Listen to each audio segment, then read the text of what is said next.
abalungi be basinga obungi ababi.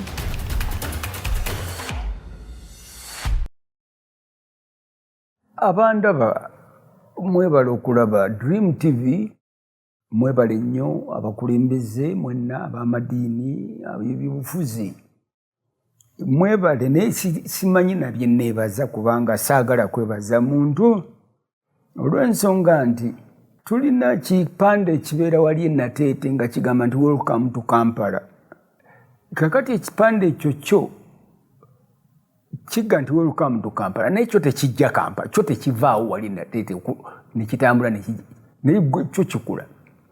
Kakati oyo eyo posita ekugamba ekyokukola naye eyo tekikola. Kakati nno twagala okwawula. Tujja kwawula pasita ne posita obadde netubyogedde. Waliwo abakulembeze ate ne Bayibuli ekyogera muwulirize bye babagamba naye temukola nga kyebakola kyebakola. N'olwekyo nze sirina complaint ku musumba oba pasita ayeefudde posita.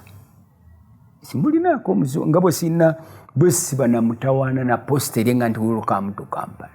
Yo neetejjaayo siyinza kugenda nti wayi gwe ngondaze Kampala gwe ng'oli wano. Ndeka posita tejja agenda Kampala naye ekulagayo be bapasita abamu bwe tulina si bapasitors so posters akulaga eggulu liri wano, kino kiri wano, kiri wano, bwadde manju nga yeekola byayagala oba ne muba eyo gye batamulabira. Awulidde? Kakati oyo tomunenya kubanga gwe Katonda yamaze dda okugamba nti kiki owuliriza bye bagamba naye tokola bye bakola. Omutawaana gw'ennaku zino abamu ate bayagala n'okugamba ebyokukola. Owulidde? Ayagala ataakubuulira ekyokukola. Nedda. Kakati nekyo si kiki mbadde njagala okwogerako. Oba nakyo kikwatagana nti enjawulo y'okubeera conditioned n'ey'okubeera converted, conversion ne conditioning. Embeera gye tulimu olwaleero si ya conversion. Conversion yaliwo mu 1986. Ffenna ne tubeera converted into a movement that had just come and we emerged into it.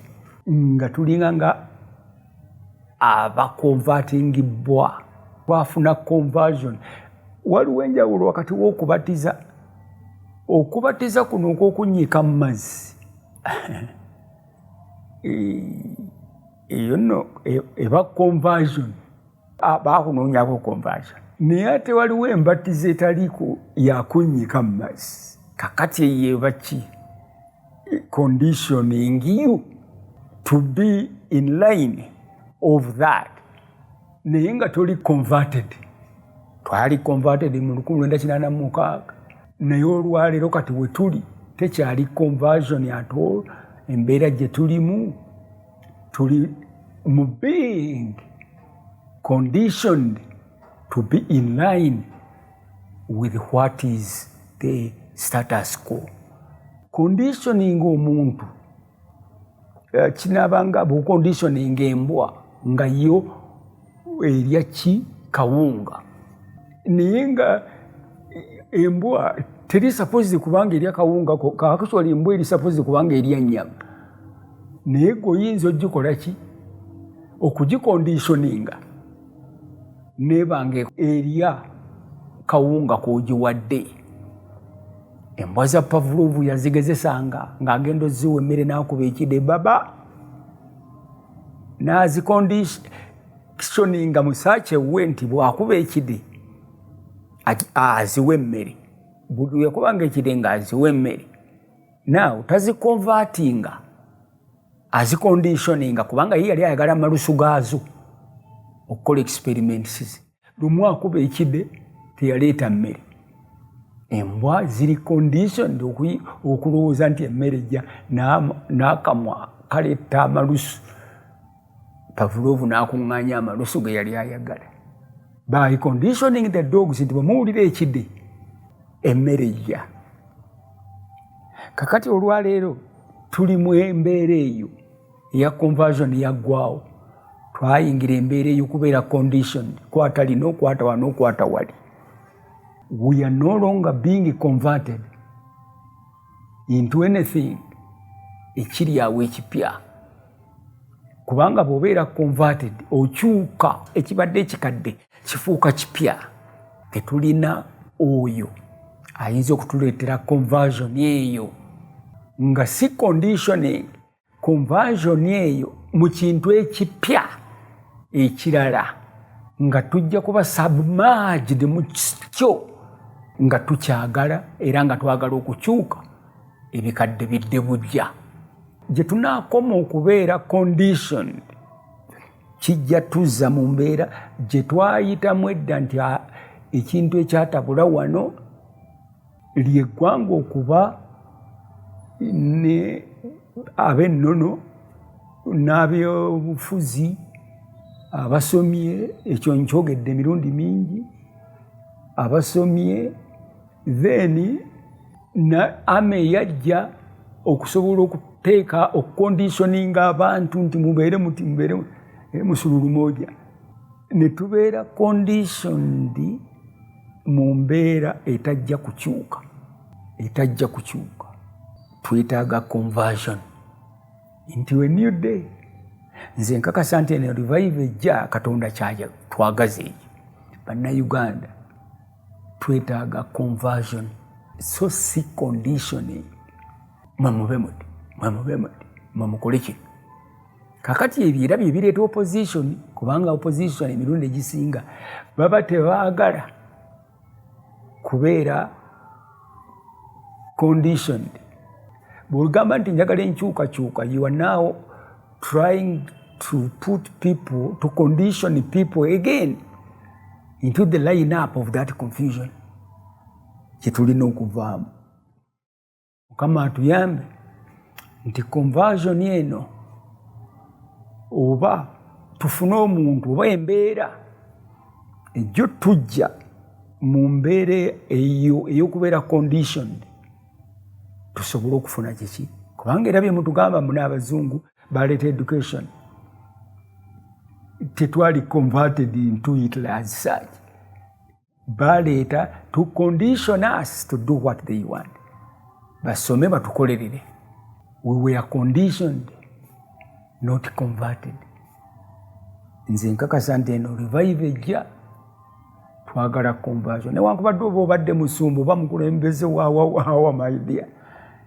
Revive eno ejja yandyetaaga abantu okuddamu okukomolwa oba okuddamu okubatizibwa tusobole okweza ffenna ki mu mbeera etali conditioned kyetuli, wabula nga buli kijja tujagala era twagala okiyingiramu oba okigwamu oba okisabuvaagingamu nga tulinga abazze ki obujja. Kale nno ekyo nga tukimaze okulaba ebyaliwo, olwaleero abantu tuyolekedde kino ekisanja ekirala ekitandise. Gwe weebuuze, are we being conditioned or are we being converted? Answer gy'oddamu ekyo ekibiina kyo. Owulidde? Gwe bw'owulira nga okubeera conditioned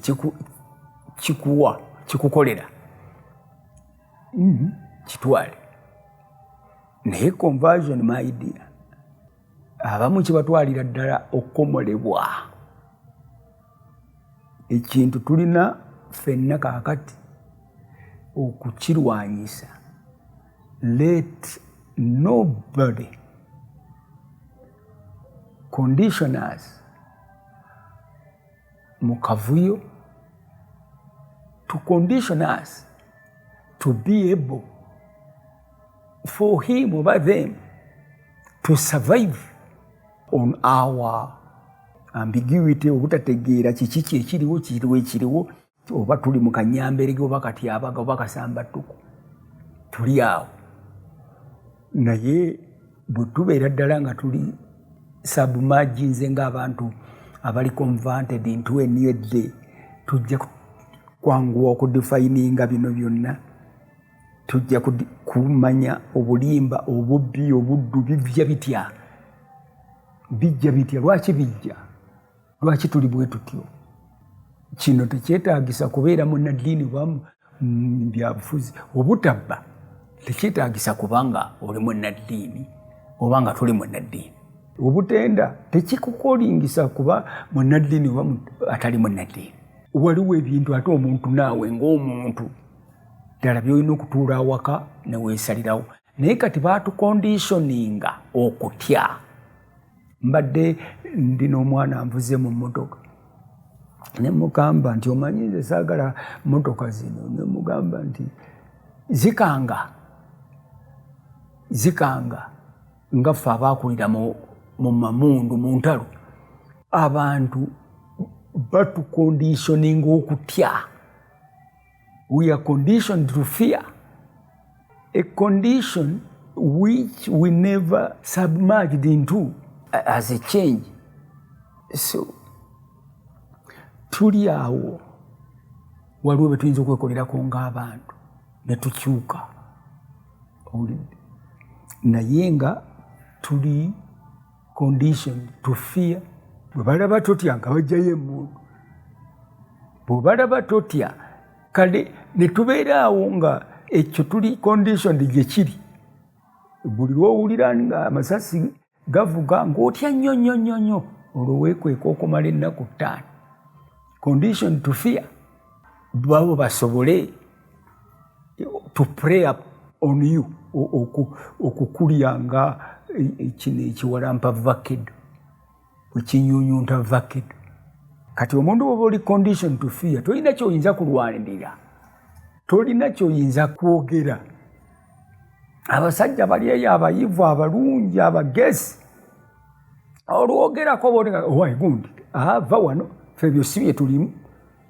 Bali ku ki? Mu mwenge. Mwenge bawemula,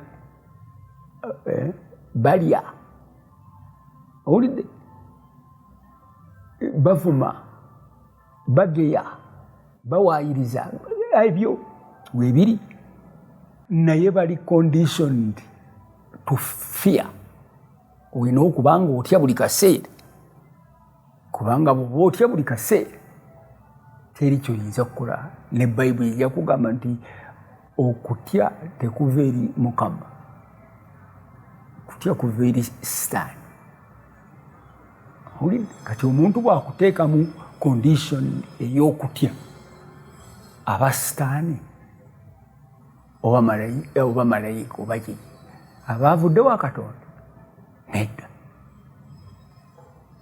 Kaakati abantu baffe abasinga bwe batyo bwe bali conditioned, okuva ku b'amagye abaatusookera ddala baamiini baani tuli conditioned to fear. Kale nno nze nzikiriza nti omuntu tuleme kukkiriza kubeera conditioned, tukkirize conversion nti tudde wano kaakati tujja kuddamu ate kukola ebintu ebituze eyo gye twava. Ebintu ebimu tubireke tubyerabire, tukole ekintu ekyetaagisa. Abantu bangi batya, abalala tebakuba bululu, abalala tebakola ki. Omuntu n'owulira ng'agenda mu kibuga asooka kubuuza wali watya eyo. Kati okola otya n'abantu bwe batyo? Okola otya n'abantu bwe batyo nga bonna bali mu kutya? Wali watya eyo? Kyekiri eyo? Ekyo kikome. Ate ffe tulina okukikome. Tumanye nti waliwo conditioninga okutya. Tumutye, tubatye, tujja kukola kino, olugalo kino tujja kukola kino. Ebigambo ebizibu ennyo, ebigambo ebizibu ennyo ebikozesebwa. Crush them. Ukozesa ekigambo ekinene bwe kityo kyaki. Omuntu jinja ogenda mu crush nga jinja neta. Kati ekigambo kinene nnyo naye kirina kye kitegeeza nga ffe abasoma literature.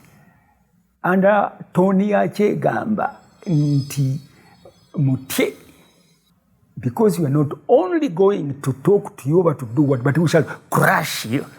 Omuntu omukurashinga oba okozeseze abaki. Naawe bw'owulira omukazi bw'awulira kati mukyalina nti bajja kuba betenta, naga nti mundeke n'akalulu sijja kuwa. Nebo omubuuza nti wayi kati bakuleka okola eki, nti abayo omusajja abasajja lwaki temubaleka mwagala tukole ki, lwaki temubavaako mubaleke. Kutya akumuteekamu apututude. Abasumba abamu bamanyi okubuulira enjiri nga bateeka okutya mu bantu baabwe be babuulira enjiri. Era congregation ekulembeddwa ng'eri mu kutya etera nnyo okuwaba. Bw'otookola kino ojja kuba kino, bw'otookola kino ojja kukola kiri, bw'otoosige tojja kuba kino. Mukama agenda okukubonereza. Nedda tokozesa bigambo ebyo. Amateeka weegalira gawandiika mu bigambo ebituufu byago. Naye leka kuteeka kutya mu bantu. Lwaki? Kubanga okutya kuva wa Sitaani. Abantu batutaddemu okutya, tutya okwogera, ne bw'oyogera ng'abantu baga nti ye ggwe obadde ki? Tebaakukwata eggwe. Abalala bakuviira n'okukuviira batya. Condition to fear. Twebuuze ffenna buli omu w'oli nti ebintu byenkola mbikola lwa kutya oba mbikola lwa kubanga bye bisaanidde bye bigwanidde. Akanyamberege ke tulimu oba akatyabaga ke tuli.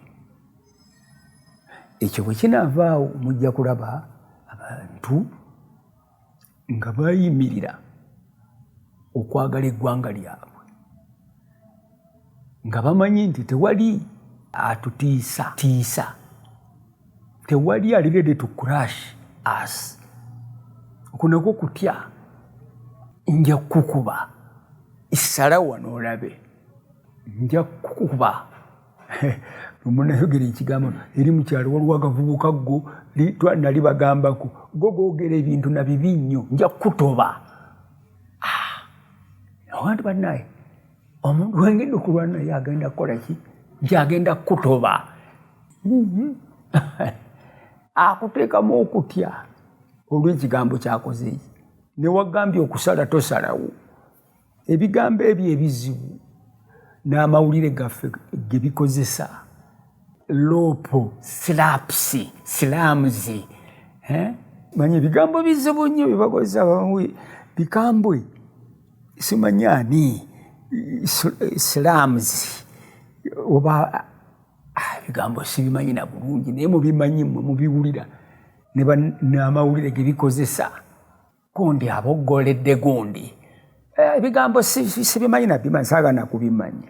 Naye nze mbalabula nti mu kivumbule nti tufugibwa nga tuli conditioned, era n'ebigendererwa byonna ebiddako batuconditioninga kutya. Bo basobola okuyisaawo ebyabwe. N'olw'ensonga eyo temutya, naye mwefumiitirize tusobole okulaba nti ng'abantu tuyingira obuzira obw'okwagala eggwanga lyaffe. Nze nkiyita national character. Nga ffenna tuli bumu.